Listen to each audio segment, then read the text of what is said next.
Bonjour et bienvenue sur ma chaîne. Aujourd'hui, petite présentation de couteaux que je possède. Ce n'est qu'une partie, j'en ai d'autres. Et voilà, c'est les couteaux que je préfère. Commençant par celui-ci, qui m'a été offert par Pascal, de la chaîne Pascal Breaking Normality, que j'ai rencontré au salon du survivalisme. Voilà, il me l'a offert personnellement. Il me l'a remis en main propre au salon. Il m'avait promis dans une vidéo qu'il me l'offrirait. Il me l'a offert. C'est un homme de parole, je vous conseille d'aller voir sa chaîne, Pascal Breaking Normality, c'est un gars top. Voilà. Donc c'est le Sitka 70 Light de Solognac. Alors voilà. Test de coupe.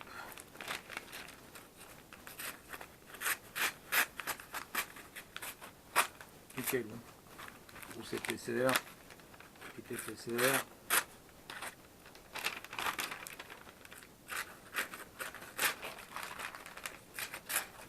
Il va falloir raffûter un peu.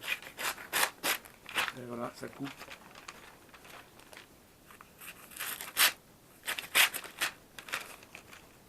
Nickel, merci encore à toi Pascal. Voilà, Pascal de la chaîne Breaking Normality. Allez voir sa chaîne, abonnez-vous. Si c'est pas fait, c'est un gars vraiment formidable quoi. Merci à toi Pascal, j'aurai l'occasion de tester dans la verte. Allez, à plus.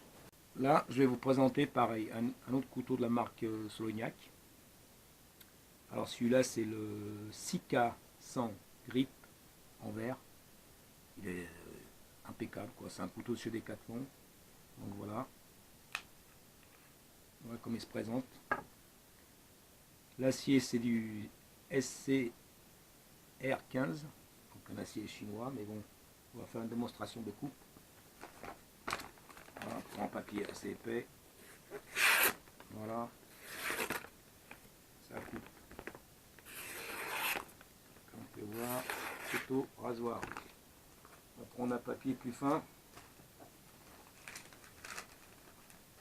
Voilà, papier de catalogue.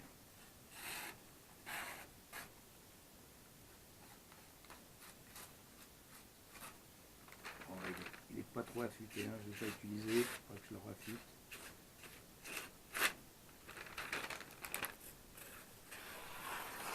Et voilà. Donc un très bon couteau pour le bushcraft. Inspiration un peu Mora. Malgré que je préfère quand même ce manche-là. Hein. Celui du Mora, il est plus plat. Il a une très bonne rétention. Ça bouge pas. Voilà, une petite dragonne avec. Ici pour le port-ceinture, un petit clip. Que dire de plus? À tester dans la verte. On verra par la suite. Voilà, ensuite, ça c'est un couteau EDC. Alors la marque c'est San Renmu. C'est un couteau chinois, acheté chez Amazon. Alors, on va dire que c'est un couteau plutôt EDC, orienté EDC. Il est à 19,99. Alors la longueur de la lame, alors, on va le déballer déjà. Vous allez voir. C'est un très très joli couteau, tout en acier inoxydable. Voilà, avec un petit logo ici, une sorte de flamme. Et ouverture très facile. Voilà. Liner lock ici, pour le plier très fluide. Derrière, une petite pince pour l'accrocher à la ceinture. Alors, ni trop costaud, ni trop fragile, juste ce qu'il faut. Voilà. Ouverture à une main. Alors celui-ci, en longueur, il fait longueur totale 165 mm. L'épaisseur de la lame, elle fait 2,5 mm. La longueur de la lame, elle fait 71 mm. Voilà. Ça c'est de l'acier 814. Voilà. Donc, pareil, test de coupe. Vous voyez, ça coupe extrêmement bien.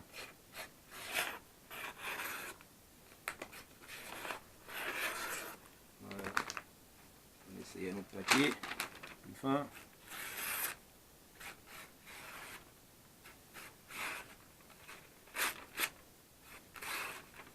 Et ça coupe. Hein. Donc un couteau orienté plutôt au décès.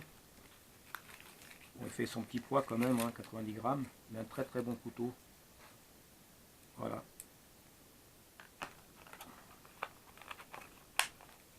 Très très belle finition. Vendu dans sa boîte. Voilà. Chez Amazon. Et maintenant on passe à celui-ci. Alors celui-ci c'est un Victorinox Ranger Grip 68, il me semble. Pas tout à fait sûr, mais bon, je crois que c'est un 68. Alors ce qui est bien aussi celui-là, ouverture à une main, très grande lame. Il y a une très très grande lame. Nous avons ici un ouvre-boîte qui est bien pensé, il est assez affûté. Nous avons le tire-bouchon. Qu'est-ce qu'on a encore d'autre? Un poinçon qui est là. Voilà.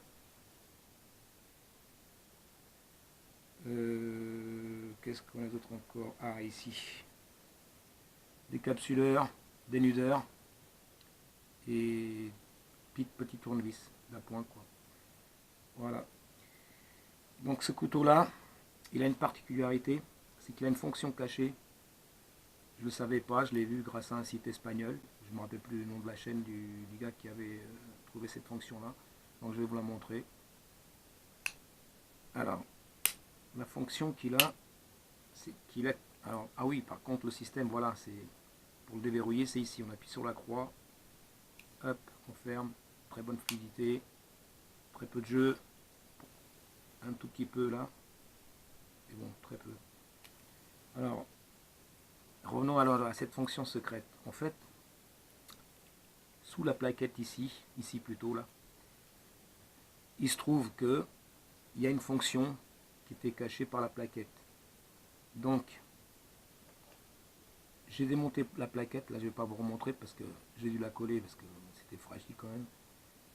Donc, sous la plaquette, nous avons une sorte de porte-outil. La plaquette, elle est déjà préformée à l'intérieur, donc il n'y a plus qu'à prendre un truc comme ça, le chauffer, le rentrer, et ça nous crée ce petit trou là. Alors, on met le porte-outil là, c'est voilà, et ça nous sert de tournevis. Bien pratique. Voilà, par exemple, je vais vous montrer là, voilà, tournevis, vis à bois, voilà, impeccable. Ça vise du tonnerre, quoi. Merci au gars qui m'a montré ça sur sa chaîne, c'est vraiment top, quoi. C'est un couteau que j'avais depuis longtemps et je savais pas qu'il y avait cette fonction. Voilà, c'est du sapin, donc ça craque, hein, mais bon. Voilà. On visse. Et pour dévisser, pareil. Voilà. Voilà. Et on peut aussi additionner un portant embout, pour mettre des embouts différents, n'importe quelle taille, plus petit, plus grand. Par exemple, là c'est pour avoir une rallonge. Voilà.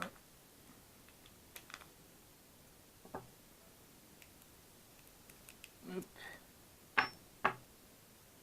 Voilà, alors test de coupe. On va faire le test de coupe pour voir. Alors, où est-ce que j'ai mis le papier? Il est là. Waouh, ça coupe, hein. C'est Victorinox, hein. J'ai rien à dire. C'est de la top qualité. Voilà. Bon, ça, c'est un couteau avec une grande lame, hein. Plutôt orienté vers le bushcraft, les grandes sorties, mais faut pas se promener avec ça, on est des séances un peu grand quand même. Voilà. Donc, du papier fin. Comme on voit, c'est un tranchant. Super tranchant. Voilà. Voilà la fin de la vidéo. Je vous remercie d'avoir regardé jusqu'au bout et à bientôt sur ma chaîne. Au revoir.